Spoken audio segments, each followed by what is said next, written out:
Okay, it's that time again where my table is super messy,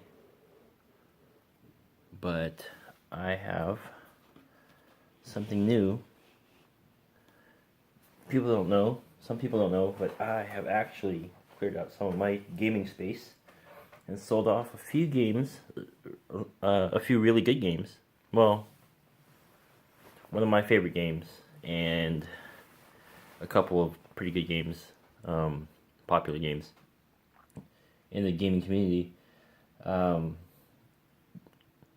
I wasn't playing them, so I cut them loose. Finally, they were just taking up space, and they could be in a nice home, and instead of, like a Toy Story, right? Instead of being, and I don't even have a toy game museum, but I mean, they were in brand new condition because I just opened most of those games, maybe played once or twice or handled them, so I could learn how to play them. And yeah, they just weren't getting played. And so, anyways, some of them I got at some really good prices when I purchased them, so I was able to sell them off at pretty close to what I paid for them in the first place. Anyways, my big purchase was Mansions of Madness, and I think I deleted the unboxing video before I could post it, which I don't know, was kind of a waste. I mean, I did spend a good chunk of time recording that, and I was up super late too. So, anyways, I ended up selling it. I thought it was pretty boring. I know a lot of people love that game, and it's still super popular. I sold it for really cheap. I got a really good deal at my favorite game store, and on Black Friday. And well, I mean, I went to boardgameprices.com and to see what the lowest going price was, and of course, it was around that weekend when I posted my ad in Craigslist, and the lowest price was Amazon, $55. So of course, I wanted to make sure it sold, so I sold it for 50. And somebody drove like an hour to get it, and I think that's crazy. But maybe they were sold out at the game store where he lived. But there were plenty of copies around. Maybe they weren't as cheap as what I was selling for, but I mean, for someone to drive up an hour, I mean, that's gas, that's time.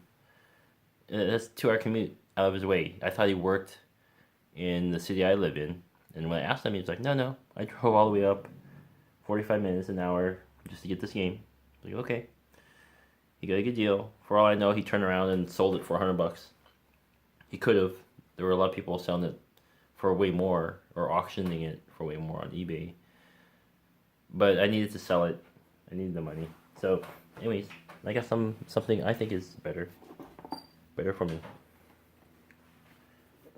So, I had misplaced it for a bit, but I found it. Shout out to Flossie, but this is my little unboxing knife. Whoops. And that's my unstable tripod. Part of it is because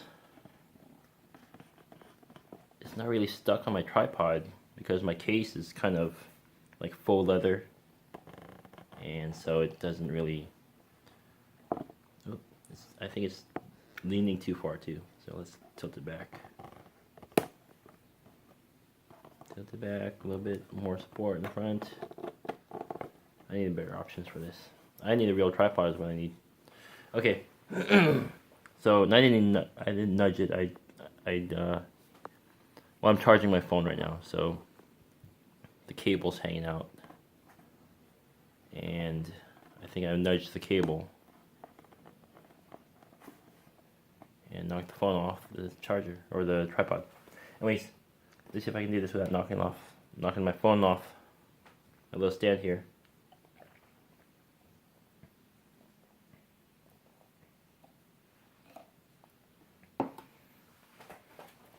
And I've been debating whether or not I should get this or not. I'm tight on money right now. Obviously, I sold some games.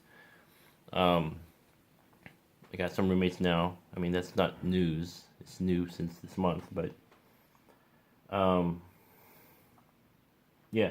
So all by myself, I'm really strapped for cash. But I'm still strapped for cash, but I need something, and a lot of my games are, or most of my games are, multiplayer. So that's bad on me for not investing in some good solo entertainment other than my videos. My I watch YouTube and other things. Anyway, so now I got this. You can probably guess. Well, I'm not a huge. I just sold Mansions of Madness because I'm not a huge fan of that kind of game, but I ended up with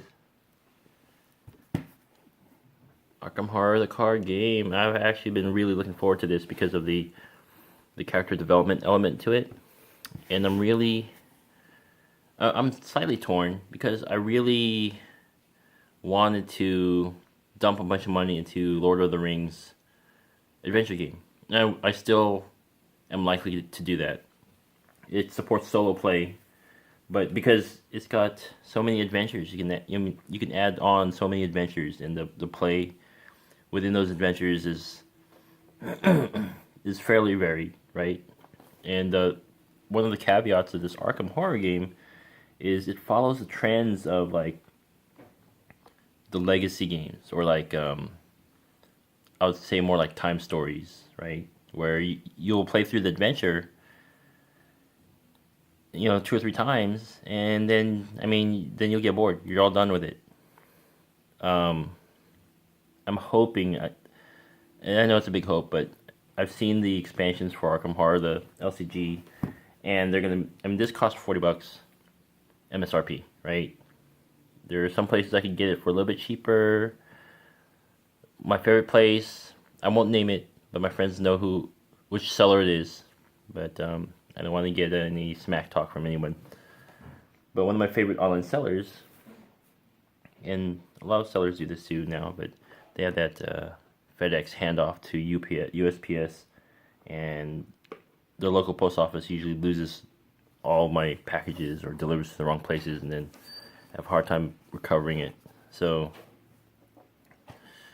that's for the cheapest shipping. And so if I'm going to spend a little extra money on the regular FedEx shipping, which is like $15, I might as well just buy it at my local store at an MSRP, and that would be the same price, and directly into my hands. So let's crack this sucker open. Let's see what's inside, and then I have some other things to do before we do the playthrough.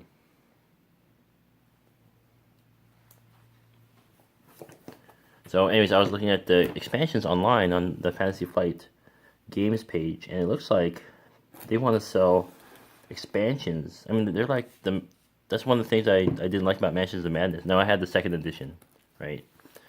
So I got a good price. My local game store gave me that for like almost half, right? $65. And I treated it as I justified it as being like a game rental because I had to sell it so low to make sure I could compete with stupid Amazon. It's a brand new game. I played it like 3 times. I played 2 scenarios. They seem pretty similar. I know the app's supposed to randomize this, but they seem similar to me. And then I played one of the longer ones. In fact, I think I played the longest one, but because the difficulty was just slightly more than the first scenario. The first scenario was rated at 2 elder signs, and the fourth one was rated at 3, and then the other ones were harder, 4 and 5, right? So anyways, I played the longest one and the first one twice, and I was completely bored. The first time I played it, I didn't do it right. I didn't do the app right because I didn't end I played like one long investigator turn, and I was like, oh, what's this button? And then it said investigator phase over, and let's do the mythos phase, and I was almost done with the map. So I started over, and yeah, that's not the game for me. I need more than just story telling me all the bad things that are going to happen to me and rolling dice. So I wanted some RPG elements, and I wanted adventure. So Lord of the Rings card game has that adventure, but I think how I described it to someone else was, in the Arkham Horror game, they've traded replayability, because you could keep on playing Lord of the Rings for a while, because the same stuff is in that too, I guess, but I think Well, just from what I've heard, anyways. I have yet to really look at this, but from what I've heard, it just seems like there's more replayability, and this one's Arkham Horror is much more limited. And so, but they have the character development that carries over from campaign to campaign. So, or maybe just throughout a single campaign. I don't know. Anyway, so Mansions of Madness, their expansions were like $30 each for one scenario and a bunch of extra parts. That's like a whole new game. And you know, if you like that stuff, more power to you. I'd be glad to play it with you. I just didn't want to have to be the person to grab people to play with. You know. So yeah, I lost $15 on that, but game rental, whatever. Someone got a great price. I got a great price already, and I played as much as I wanted to, and I was ready to give it up.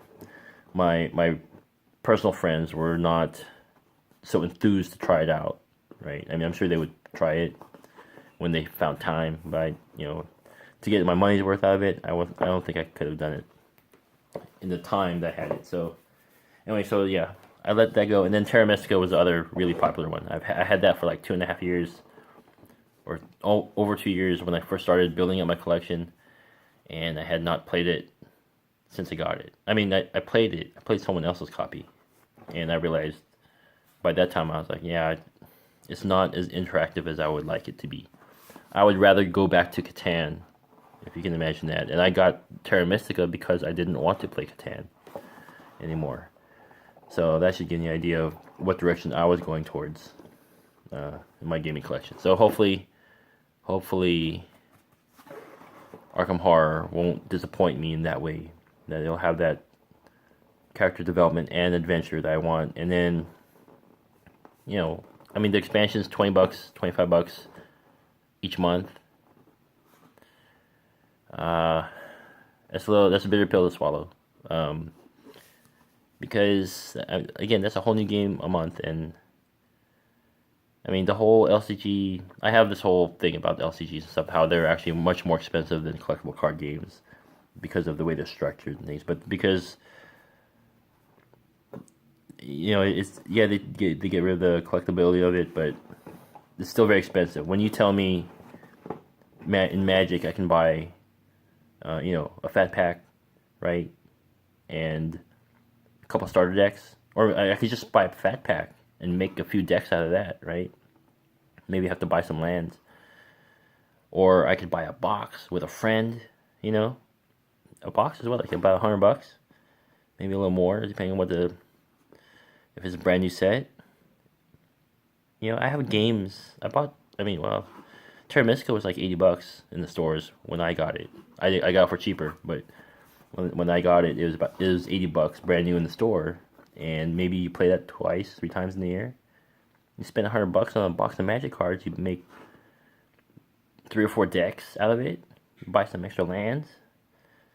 You have a lot of customization out of it. You know, a lot of variety, lots of replay. You could play that box to death, and then next year buy another box. You know, and stay away from the tournaments. I mean, that's the main thing. Stay away from the tournaments. Casual play, 1 box a year, right? And maybe here and there, maybe every payday, get 2 boosters or something, right? At the time, I didn't drink coffee. Now I drink coffee, so you know where that money went. I was getting $3, $4, $5, or now I can get a coffee for $6. Anyways, that's get off my soapbox now. I'll go back to Arkham Horror. So, get the lid off, get standard Fantasy Flight ads, and you know what I do with those. Just throw them out. Now they have their standard Learn to Play book, and then now they have the rules reference. Let's close this up. We're not going to need that for a bit. We have a campaign guide. Ooh, so a brief overview and probably setup instructions. I don't want to spoil anything. I've been avoiding the gameplay videos because they play through, and if the adventure is like there's only 3 parts of the campaign, I learned that, maybe more, I don't know, but that's what I heard.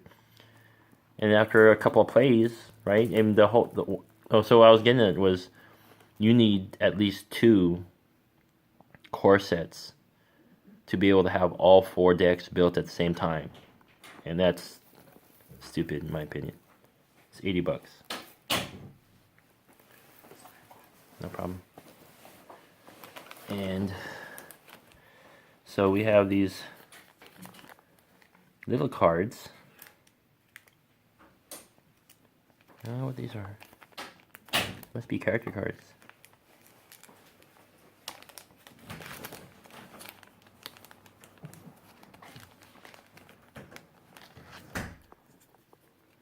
Hope I'm not spoiling anything for... Spoiler alert! Looks like, the character card. Looks like when they go insane, right? Oh, she's familiar. I remember her. That's Jenny, the reporter, right? Or the, street urchin. I remember her from Mansions of Madness. But so the problem is, so there's 5, right? And at any given time, you can only have 2 of the 5 decks built, which is stupid. And I think I first noticed this in Ashes, where you had enough cards to build all the decks, but they still don't sell dice packs or anything. So you need to buy multiple core sets to get more dice to have all 4 decks, or all 5. I think there's 5. See, I don't even remember. Oh, there's 4 decks and 1 promo. So you need 2 or 3 core sets. Well, you need 2 sets for all the decks, all the pre-made decks to be made, and then also have enough dice for all those to be playable at the same time. And then if you want to do your own deck building, like for tournament play or whatever, deck construction, you need 3 freaking core sets. That's $120 MSRP. Who cares if you can get it cheaper? That's still $100. 75, even if it's like $25 a box. $75 just so you can customize 1 deck for tournament play. You know how many Magic cards you can get with that? How many you can make, like 3 decks with that money, you know? So maybe not tournament, right? But that's insane. That is insane. That's like saying you need a fat pack to everybody buy a fat pack so you can start to play Magic, just to start it. That's nuts. Shame on you, Fantasy Flight. There, I said it. That's awful. That's an awful... You're tricking people. Oh, we got rid of the collectability, but you know what? You're going to have to buy it. You're going to have to spend more and more to get the full value out of your box. That's BS. Anyways. Sorry, they get me so excited. So, but that's the whole thing, right? And that's why this was such kind of a tough decision for me, because it's like, do I want to dump a bunch of money on this and then the adventure's gone? I mean, but my curiosity, I didn't foresee the prices going down anytime soon, and I wasn't about to order from this online retailer that I like to order from. They were the best one, so I can only imagine, aside from Amazon, right? But these guys are cheaper than Amazon, so on average. But yeah, I'm fed up with the quality of delivery and stuff. Anyways, but it's so expensive to just dive into this, right? But I needed to see for myself, and if I don't like it, I'll just turn around and sell this, just like I did with Mansions of Madness. This is really hot right now, so as long as I don't screw up any cards, you know, maybe I'll sleeve them. I don't know. I don't have enough sleeve right now, but as long as I don't mess up anything, I can probably sell it for really close to what I bought it for. I bought it for $40, which is the MSRP. I bet I could sell them turn around and sell them and say, you know, I just opened it and looked at the cards.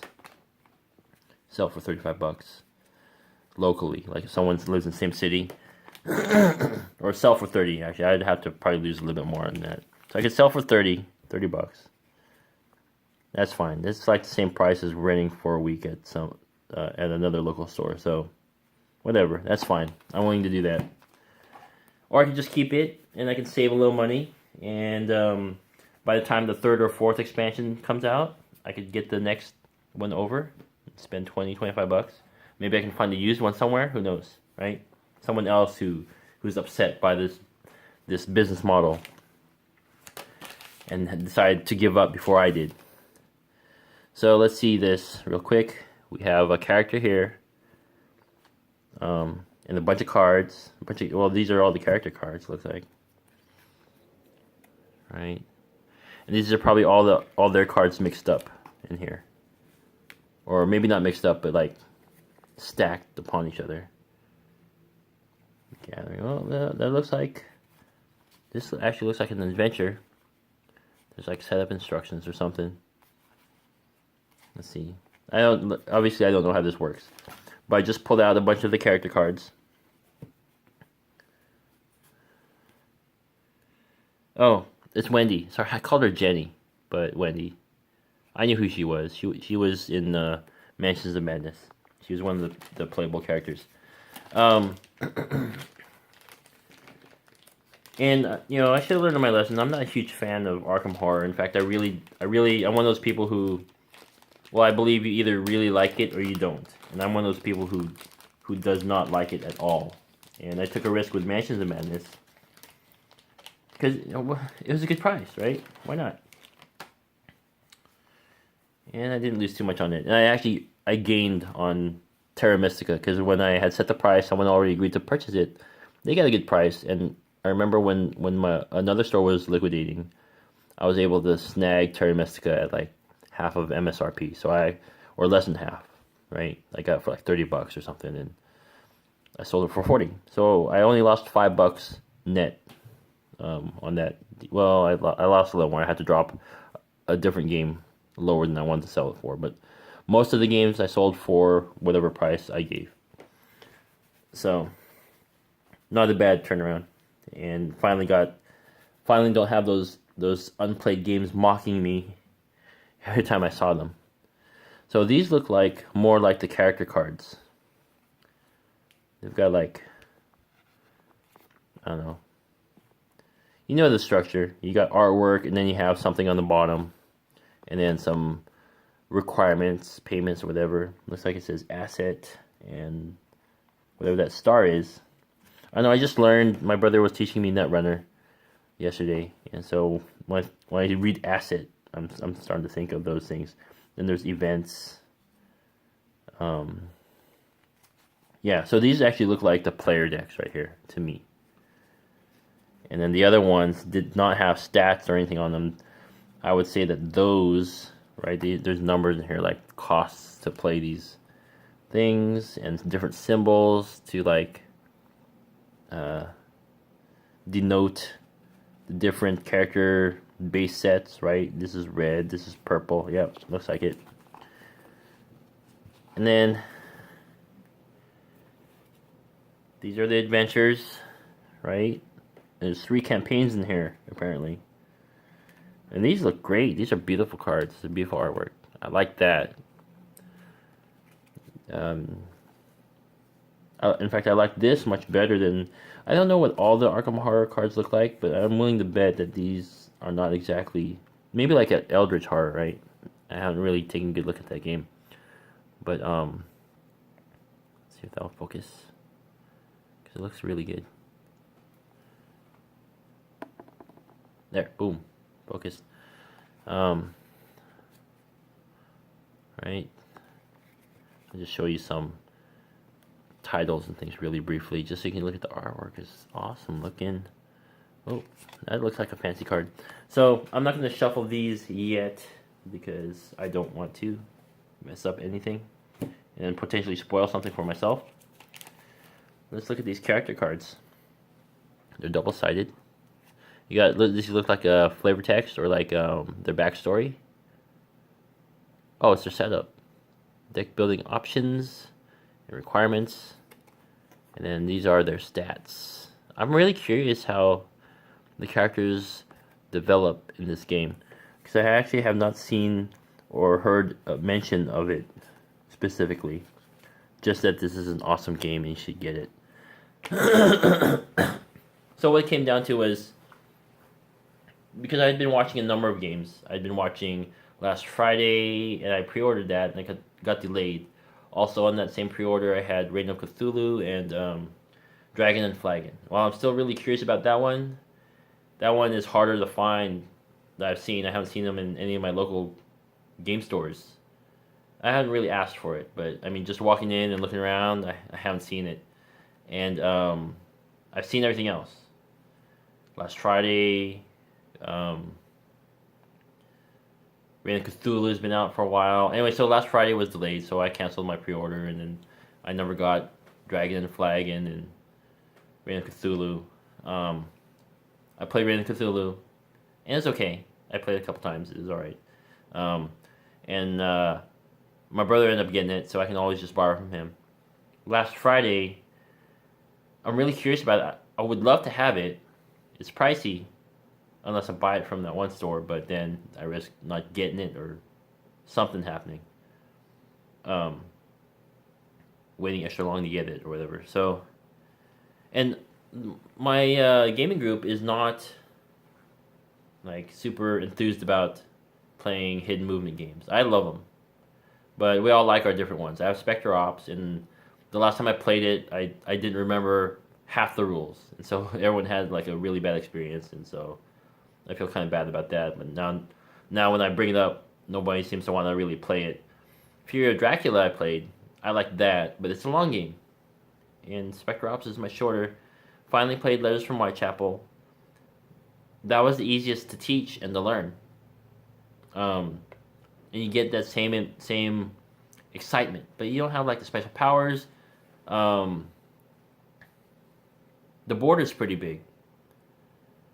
But yeah, I mean, yeah, there's no special. So in Spectre Ops, the hunters get, they're super soldiers, right? They have heightened senses and stuff like that. And then the agents stealing the technology, they have all these cool gadgets and things. In Letters from Whitechapel, only Jack has his letters. Very basic game, but still the excitement is there. And then he gets like stagecoaches and alleys to duck into, to evade the investigators. But the investigators don't get anything. They get to move the prostitutes. That's it. Which is a powerful thing if Jack wants to explore a little bit. But yeah, it's very basic.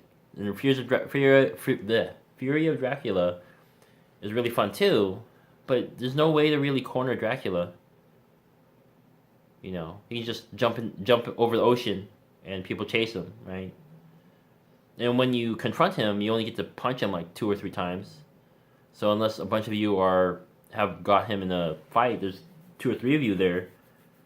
If there's just one of you, you get to hit him twice, and then he runs away. So, yeah, and I have not played that with advanced rules where he has like multiple hideouts. I imagine it just makes that game a lot longer. So, but it's fun. It is fun. And is it better? I guess my friend says it's better, but it's his game. And he likes all that stuff you can do. My other friend owns Letters from Whitechapel, and we had a lot of fun there. Because, like I said, it's easy to teach, easy to learn. And I like Spectre Ops because I know why people compare it to Letters from Whitechapel, but it's in a smaller, confined space, and you get cool gadgetry, and I like spies and espionage stuff, and that's the closest thing out of all the hidden movement games. So anyway, I got off on a tangent.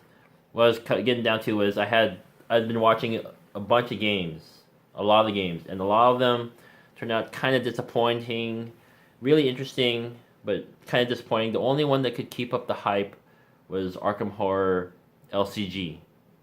And when people finally got it in their hands, they couldn't stop talking about it. And so what it came down to was I had to disregard the price. Because I could spend the same amount of money, or a little bit more actually, because last Friday is $45 at a lot of stores, or $50 even. I think that's what the MSRP is. And Arkham Horror is $40. But last Friday has gotten mixed reviews, mostly medium, lukewarm reviews. Reign of Cthulhu, They're like it's a very light pandemic, and I wanted same challenge pandemic, or maybe a little easier because you don't have outbreaks or anything, right? But it's still challenging, but it's a lot shorter game. You either lose really fast or you win really fast. And thematically, the parts and stuff, it looks really great, but I kind of miss the outbreaks. So, and then Dragon Flagon, like I said, I have to order it from somewhere, right? Amazon's actually pretty expensive with that game, and the store I want to order it from, they're the ones who, well, maybe because I order from mostly them, so I only notice it when they ship me stuff, but it just doesn't go well, and it's all because of the free shipping, or their lowest level of shipping is related to the Smart Post, and everyone does it, and I hate it. And if I have to pay extra for shipping, might as well just get it at my local store. So it's the same price, like I said, same price, but at least they don't sell it to me unless they have it in the store, and I can just drive over there and take it in my hands right then and there. Whereas ordering it online, they take my money first, and then the post office loses it or delivers it somewhere else, and then I have to wait, and FedEx gets to say, well, it's not our responsibility anymore, deal with the post office. So that really sucks. Yeah, so that's unboxing. Got the bits here. I'm going to punch these out. I'm going to read the instructions real quick, and I'm going to get the starter deck set up. And then I might play a couple rounds, but I don't want to spoil it for anyone who might be interested in the play. If you want to spoil the game, there are lots of other people recording a full gameplay for like a 90-minute play of like one campaign. I don't know how long one campaign lasts, but it could be the entire box. 3 campaigns, whatever, for 90 minutes. Who knows? If you want to spoil that part for yourself, go right ahead. I'm not going to do it. So I got about less than a minute left in my recording before it stops on its own or cuts it off. So I'll stop there, and like I said, I'll build the decks and stuff, and then get back to you with a sample play, but not a full play. Catch you later.